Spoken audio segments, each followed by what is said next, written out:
हज़रत अबुल हसन रहमतुल्लाह ताला अलैह हज़रत माज़ इब्न जबल रदी अल्लाह ताला अन्हु के पास बैठा करते थे। फरमाते हैं उनसे जो प्यार बढ़ा तो फिर मेरा मुसल्ले से भी बढ़ गया। ताबी हैं, फरमाते हैं सहाबी रसूल से मोहब्बत हुई तो जिक्र से भी हो गई, फिर दुरूद शरीफ से भी हो गई। मोहब्बत उनसे बढ़ी तो फिर अल्लाह ने मस्जिद का प्यार भी बढ़ा दिया।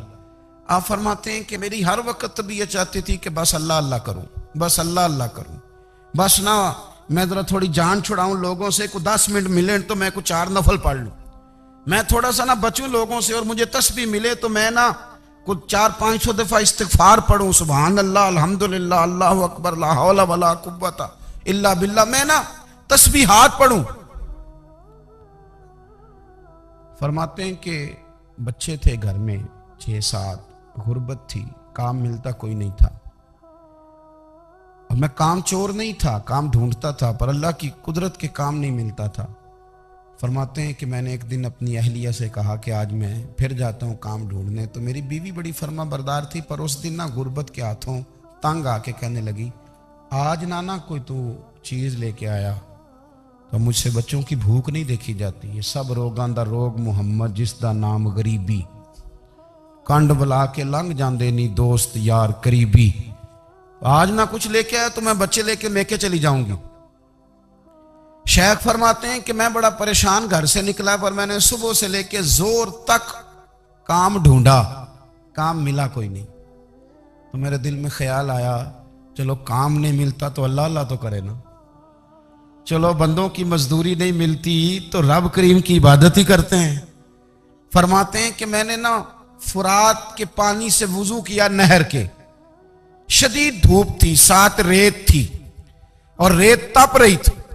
मैंने अपना रुमाल वहीं मुसल्ला के तौर पर बिछा लिया, और फरमाते हैं कि जोर से लेकर असर तक नमाज पढ़ी, धूप भी पूरे जोर पे, पर मेरे सजदे का जौक भी पूरे जोर पे।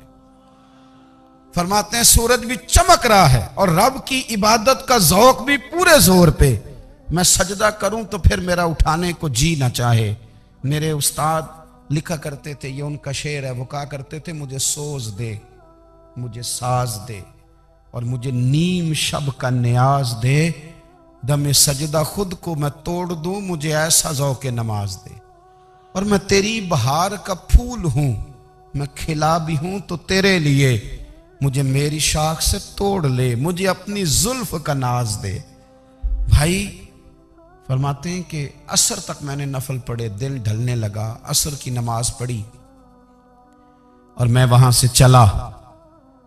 अब मैं जब निकलने लगा तो दिल में ख्याल आया कि छोटी छोटी दीवारें हैं घर की, बगैर कुछ लिए जाऊंगा तो बीवी दूर से देखेगी तो शोर करेगी कि फिर खाली हाथ आ गया है।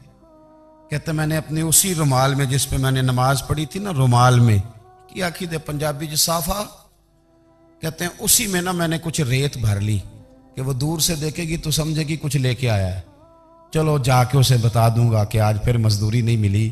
कहते हैं वो रेत लेकर जब मैं घर में गया तो पहले बीवी दरवाजे पे खड़ी होती थी, पूछती थी खाली हाथ आ गए हो, आज मैंने देखा तो है ही कोई नहीं। फरमाते हैं मैं अंदर दाखिल हुआ, सलाम लिए, कोने में मैंने वो रुमाल रख दिया और मैंने आवाज दी कि भली मानस कहां हो? तो वो कहने लगी आप मुंह हाथ धो ले, मैं रोटी लेके आई। मैंने कहा रोटी कहां से आ गई, यहां तो कई दिनों के फाके, तो कई दिनों की गुर्बत है, यहां तो इस घर में तो फकीरी है। फरमाते हैं कि वो रोटी लेके आई और उस वक्त की जो मौजूदा नेमतें थी, समझ ले सलाद अचार हर चीज साथ लाई। मैंने कहा कि बच्चे कहां गए? कहने लगी वो खाना खा के खेलने गए, आप खाना खा लें आ जाते। खाना उसने चुन दिया। मैंने हैरत अंगेज लहजे में सारी नेमतें अपने दस्तरखान पे देख करके बीवी से पूछा ये कहां से आया खाना, बच्चों को तूने कहां से खाना खिलाया, ये सारा कुछ कैसा है? तो कहने लगी पता नहीं आज आप किस करीम की मजदूरी करने चले गए थे, पता नहीं किस करीम की, मेरे घर में तो इतनी नेमतें आई हैं कि मुझसे संभाली नहीं जा रही, इतना अनाज है, इतना गंदुम है, किस करीम के दरवाजे आज चले गए थे? ये कहते कहते वो उठी और उठ करके कहने लगी पहले ही बड़ा कुछ आया था, अब क्या ले आए हो? और जा करके ना उसने वो रेत वाला रुमाल खोला कहने लगे मैं तो लेके आया था रेत, तो मेरे रब ने उसे भी सोने और हीरे बना दिया था। जब आपकी तवज्जो अल्लाह की जानी, मेरे नबी पाक सल्लल्लाहु ताला अलैहि वसल्लम ने फरमाया हर चीज अपने रब से मांग, हर चीज मांग, हर चीज मांग। या रसूलल्लाह क्या कुछ? मेरे महबूब ने फरमाया तेरे घर में नमक भी खत्म हो जाए तो वो भी अपने रब से मांगा कर। तू मांग ना, वो तुझे देगा। तो उसकी बारगाह में कशकोले तलब दराज तो करना। और तिरमिजी शरीफ में अजीब लफ्ज है, रसूल कायनात ने फरमाया, रब करीम फरमाते हैं जब मेरा बंदा हाथ उठाता है ना तो मुझे हया आती है कि मैं खाली कैसे लौटा दूं इसके। इतने बड़े बादशाह की बारगाह में। ओ भाई, लोगों से इज्जतें तलाश करते हो तो वो क्या तुम्हें इज्जत देंगे? वो तो कल अच्छा कहते हैं, परसों बुरा कहने लग जाते हैं। लोगों के सामने गुड बुक में आना चाहोगे तो वो तो सवेरे तुम्हारे बारे में कुछ कहेंगे, शाम कुछ और कहेंगे। अपनी रूहानी जिंदगी आबाद करें, अपने मुसल्ले को वक्त दें और दुनिया से छुप कर, इस मोबाइल को बंद करके और अपने आप से भी छुप के और तन्हा होके छुपा के सारा कुछ अपने आंसू अपने रब की बारगाह में पेश करें, उसके हुजूर हाजिरी दें। सुनो ना तिरमिजी की हदीस और इसे याद रखना।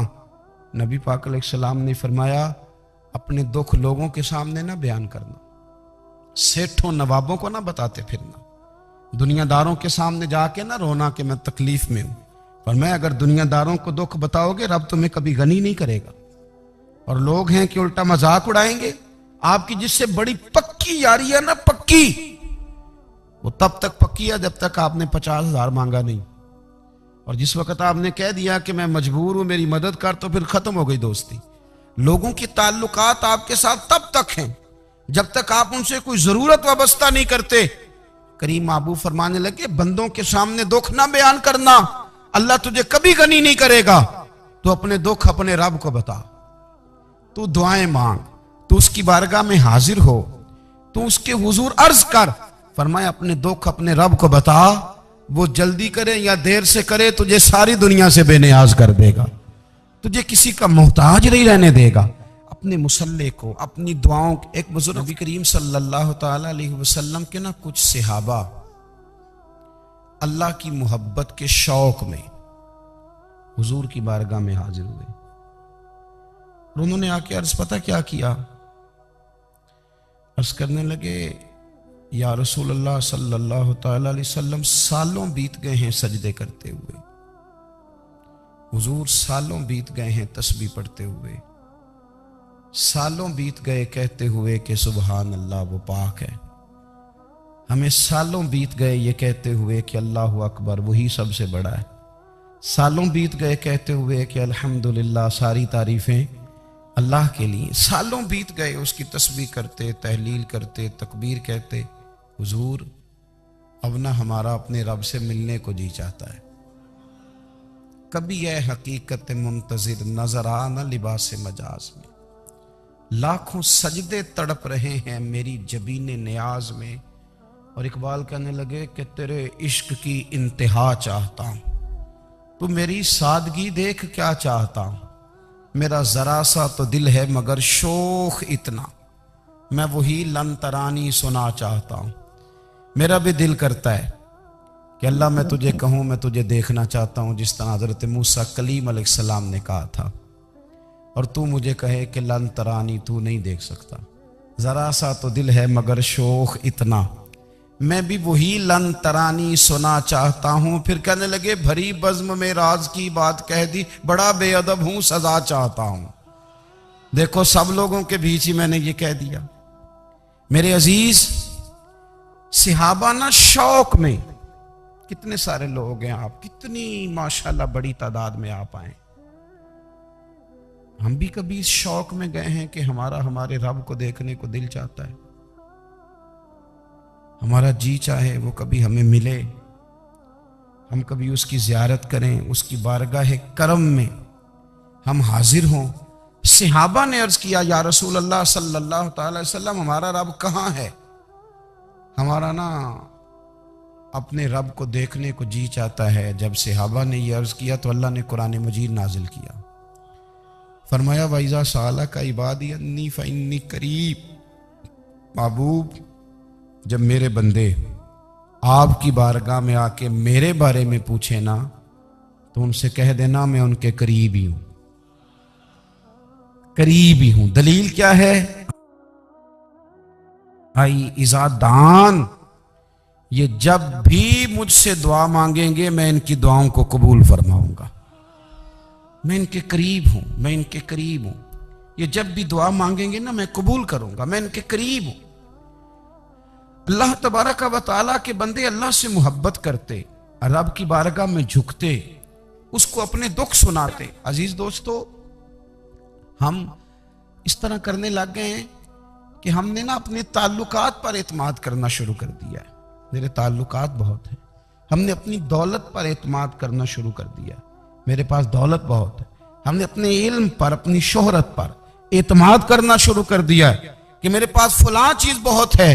याद रखना, जब बेनियाज अपनी सिफ्ते बेनियाजी दिखाता है तो बड़ी बड़ी दौलतों वाले मजबूर नजर आते हैं। भाइयों, जब इंसान का रिश्ता अपने मालिक के साथ होता है फिर तो गम भी कुछ नहीं कहते, परेशानियां भी कुछ नहीं कहती, फिर तो जिंदगी सब्र वाली, फिर तो जिंदगी तवक्कुल वाली, फिर तो जिंदगी भरोसे वाली। फिर इंसान अपने आप को रुसवा नहीं करता, दुनियादारों से उम्मीदें उसकी खत्म हो जाती, उम्मीदें अल्लाह रसूल से लगा लेता, मजबूत हो जाता है, मजबूत, ताकतवर हो जाता है, खुददार हो जाता है, बावकार बाइज्जत हो जाता है। मेरे नबी पाक सल्लल्लाहु ताला अलैहि वसल्लम ने फरमाया, जो लोग सूरह मुल्क पढ़ा करते थे ना, सूरह मुल्क, ये सूरत मुल्क क़यामत में उनकी सिफारिश करेगी और इस तरह करेगी कि कहेगी, ए अल्लाह यहाँ इस बंदे को जन्नत में दाखिल कर दे या मुझे कुरान पाक से अलहदा कर दे। तो रब फरमाएगा, जा इसका दामन थाम के इसे जन्नत तक पहुंचाया। आप बात को समझे, जब आपके ताल्लुकात अपने मामलात के साथ मजबूत होंगे, ये नबी करीम ने वादा किया है कि तू सूरत वाक़या पढ़, तेरे घर में फाका नहीं आएगा। हजरत अब्दुल्ला इब्न मसूद रदी अल्लाह तआला अन्हु बीमार थे तो हजरत उस्मान गनी रदी अल्लाह तआला अन्हु तीमारदारी के लिए तशरीफ ले गए और जाकर के कहा कि आप बड़े बीमार हैं, आपकी बेटियां ज्यादा हैं, मैं चाहता हूं कि खजाने में से कुछ मदद करूं। तो सैयदना अब्दुल्ला इब्न मसूद रदी अल्लाह तआला अन्हु उठ के बैठ गए और कहने लगे, अमीरुल मोमिनीन, अल्लाह आपको मेरी तरफ से, मेरी बेटियों की तरफ से बेहतर सिला दे। मेरी बेटियों को किसी खजाने की जरूरत नहीं, मैंने उन्हें खजाना दे दिया है। कहा, जनाब आपने कौन सा खजाना दिया है, मैं आपके माली मामलात को जानता हूं। तो फरमाने लगे, अमीरुल मोमिनीन, मेरे नबी करीम ने फरमाया है, जो सूरत वाक़या पढ़े उसे कभी फाका नहीं आता। मैंने बेटियों को याद करा दी है, ये खजाना मैंने उन्हें दे दिया है। वो सारे वालिदैन सुने जो बेटियों के लिए परेशान रहते हैं। हजरत अब्दुल्ला इब्ने मसूद नसीहत कर रहे हैं, फरमाने लगे, मैंने सूरत वाक़या याद भी करा दी है, पढ़ने की आदत भी डाल दी है। हुजूर ने फरमाया है, जो सूरत वाक़या पढ़े उसे फाका नहीं आता। कहने लगे, चांद तो अपनी जगह छोड़ सकता है, सूरज गिर सकता है, तारे टूट सकते हैं, पर मदीने वाले रसूल की बात गलत नहीं हो सकती। हुजूर ने फरमाया, फाका नहीं आएगा तो इंशाअल्लाह कभी भी नहीं आएगा। करने का काम यह है कि हम अपने मामलात, अपनी इबादत, अपनी दुआएं, कभी 10 मिनट आदत हो जाए ना दुआ मांगने की, अलहदा से रात को। हुजूर ने फरमाया, जो फर्ज नमाज के बाद दुआ मांगे अल्लाह उसकी कबूल कर लेता। नबी पाक सल्लल्लाहु ताला अलैहि वसल्लम ने फरमाया, अल्लाह मुसाफिर की दुआ कबूल फरमाता। हुजूर ने फरमाया, अल्लाह मजलूम की दुआ कबूल फरमाता है। हुजूर ने फरमाया, बीमार से दुआ कराओ, अल्लाह उसकी दुआ कबूल फरमाता है। मेरे नबी पाक ने फरमाया, माँ बाप जब भी औलाद के लिए हाथ उठाएं, वैसे तो बुल्ले शाह तो आसमानी उड़दियां ही फड़ दें, जेड़ा घर बैठा उन्होंने बढ़िया ही नहीं। हुजूर फरमाने लगे, माँ बाप जब भी औलाद के लिए दुआ फरमाएं, अल्लाह उनकी दुआ को कबूल करता है। आप अपना ताल्लुक बनाएं दुआ के साथ, इबादत के साथ, मुसल्ले के साथ रिश्ता बनाएं, इस्तिगफार पढ़ें,